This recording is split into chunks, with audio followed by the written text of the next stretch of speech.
Good morning students. आज का हमारा टॉपिक है कक्षा 9th के लिए दशमलव प्रसार। दशमलव प्रसार का मतलब है किसी भिन्नात्मक संख्या को हमने दशमलव के रूप में लिखना। तो इसको समझने के लिए सर्वप्रथम हम दो भाग करेंगे। सर्वप्रथम जैसे ये है 8/7 ये, और एक है 1/3। सबसे पहले 7/8 है।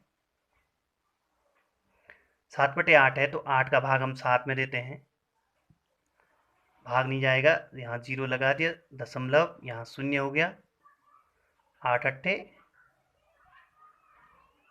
64 हो गया, फिर 6 आ गया, 0 8×7 56 हो गया, फिर 4 आ गया, फिर 0 8×5 40 और शेषफल 0।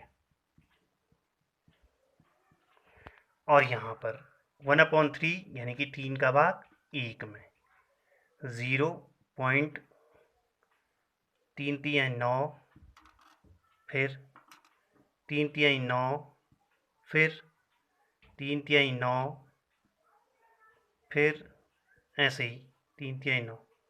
तो यहाँ शेषफल नॉन जीरो, 0 नहीं, और यहाँ शेषफल 0 है। तो यहीं पर हमने दो चीज़ों को समझना है। जहाँ पर 0 शेष आ गया, यानी कि हमारा प्रसार समाप्त हो गया, तो वो तो कहलाता है शांत दशमलव, वो कहलाएगा हमारा शांत दशमलव प्रसार। और जहाँ पर शेषफल 0 नहीं आया है, और इनकी पुनरावृत्ति हुई है, भागफल में यहाँ पर 3 की पुनरावृत्ति हुई है और शेषफल भी 0 नहीं, तो इस दशमलव प्रसार को हम कहेंगे अशांत दशमलव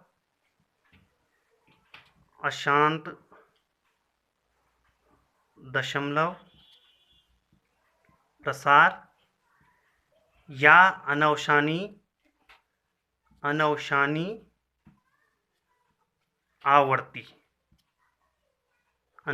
आवर्ती दशमलव प्रसार।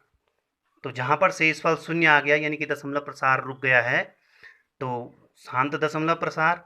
और जहाँ पर दशमलव प्रसार रुका नहीं है और रिपीट हो रहा है, यानी कि पुनरावृत्ति होती जा रही है, तो उसको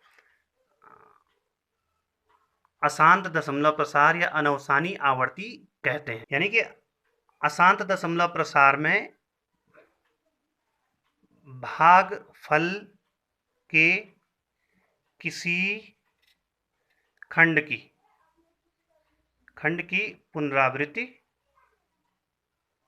होती है, यानी कि कोई भाग रिपीट होता जाता है। जैसे 1/3 में 3 को बहुत बार रिपीट कर दिया गया है, 0.3333। उसी प्रकार 1/7 है, यानी कि 7 का डिवाइड करना है 1 में, तो 0 हो गया, पॉइंट लग गया, 7×7 7, 3 7×4 28, 2 7×2 14, 6 7×8 56, 4 7×5 35, 5 7×7 49, 4 1, फिर 0, फिर 7×7, फिर 3 7×4 28, फिर ऐसे ही 2 7×2 14, फिर 7×8 56, ऐसे ही। तो यहाँ पर 1/7 का मान आ गया, 1/7 का मान आ गया 0.142857, फिर इसके आगे 142857। तो ये 1/7 का मान 14.2857, फिर 0 इतना, यानी कि इट मीन्स कम्प्लीटली ये हो गया कि 142857 14285 रिपीट होता जाएगा, आगे तक रिपीट हो जाएगा। इसीलिए इसको हम कहते हैं अशांत दशमलव प्रसार अनौशानी आवर्ती, यानी कि इसकी आवृत्ति हो रही है। तो यानी कि हम इसको ये भी लिख सकते हैं 0 पॉइंट जहां रिपीट हो रहा है उसको ऊपर बार लगा देंगे, यानी कि 1.1/7 बराबर 14, 28, 57 बार। उसी प्रकार 1/3 को भी हम लिख सकते हैं 0.3 बार। परिभाषित करेंगे दशमलव प्रसार जब शेषफल 0 आ जाता है, यानी कि प्रसार खत्म हो जाता है, यानी कि 1/2 और 7/8 आदि। अशांत दशमलव यानी कि अवसानी आवर्ती शेषफल 0 नहीं होता है, वह प्रसार के एक भाग की पुनरावृत्ति होती है, जैसे कि हम पहले कर ही चुके हैं। 1/3 को 0.3333, तो हमने इसको लिख दिया 0.3 बार। जो रिपीट होता है उसके ऊपर बार लगा दे तो उसका मतलब वो फिर से रिपीट हो रहा है, यानी 1/7 का मान हो गया 0.142857 14285714287। तो हमने इसको रिपीट हो रहा था इसलिए हमने लिख दिया 1/7 बराबर 0.142857 बार। किसी भी परिमेय संख्या को P/Q के रूप में लिखा जा सकता है, यानी परिमेय संख्या वही थी जिसे हम P/Q के रूप में लिख सकते हैं। अब जैसे माना कि कोई क्वेश्चन है, एक क्वेश्चन है हमारे पास, दिखाइए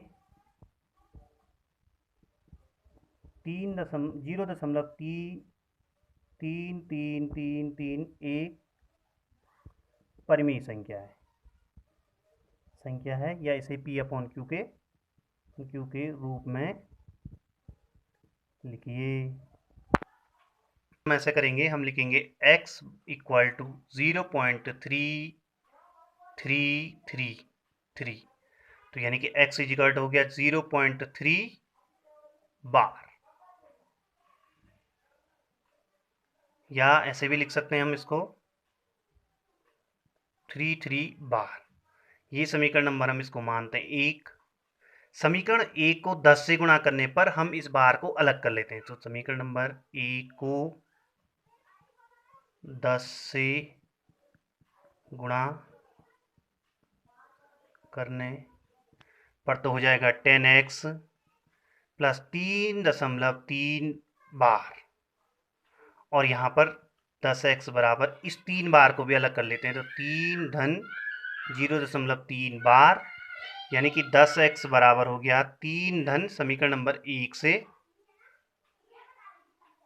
ये x हो गया, तो 10x माइनस x बराबर 3, यानी कि 9x बराबर 3 और x बराबर 3/9, यानी कि 3 कम 3 और 3 दिया 9, तो 1/3 बराबर होता है ये जो हमने पहले भी किया हुआ है। 1.272727 को P/Q के रूप में लिखो, तो यहाँ पर भी हम ऐसे ही कर लेंगे x इक्वल टू 1.2727 बार। अब इस बार को हमने यहाँ से अलग करना है, ये समीकरण नंबर हमारी 1 हो गई। इस समीकरण नंबर को अगर यहाँ तक अलग करना है तो हम यहाँ पे इस 10 से गुणा करेंगे तो पॉइंट यहाँ पर आ जाएगा, 100 से गुणा करेंगे तो यहाँ पर पॉइंट आ जाएंगे 127.27 बार। तो समीकरण नंबर 1 को 100 से गुणा करने पर, तो गुणा कर लेंगे तो हो जाएगा 100x बराबर 127.27 बार।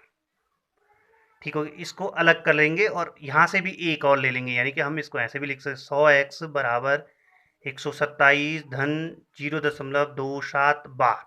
अब एक यहाँ से और इधर ले जाएंगे क्योंकि इसके बराबर हमने करना समीकरण नंबर 1 के, तो 100x बराबर 126 प्लस 1 प्लस 0.27 बार, यानी कि 100x बराबर 126 प्लस 1.27 बार, जो कि इसके बराबर है, समीकरण नंबर 1 के बराबर है। तो यानी कि 100x बराबर हो गया 126 plus x, 100x minus 1x बराबर 126, इसको यहाँ पे कर लूँ 99x बराबर 126, तो 99x बराबर 126, x बराबर 126/99, यानी कि कटेगा ये 9 से कटता है ये, यानी कि 9 से कटा 11 नंबर 99 और 14 नंबर 126, तो 14/11 हो गया, तो इसका वैल्यू इतना हो गया। हम सभी जो हैं परिमेय संख्याओं को P/Q के रूप में लिख सकते हैं।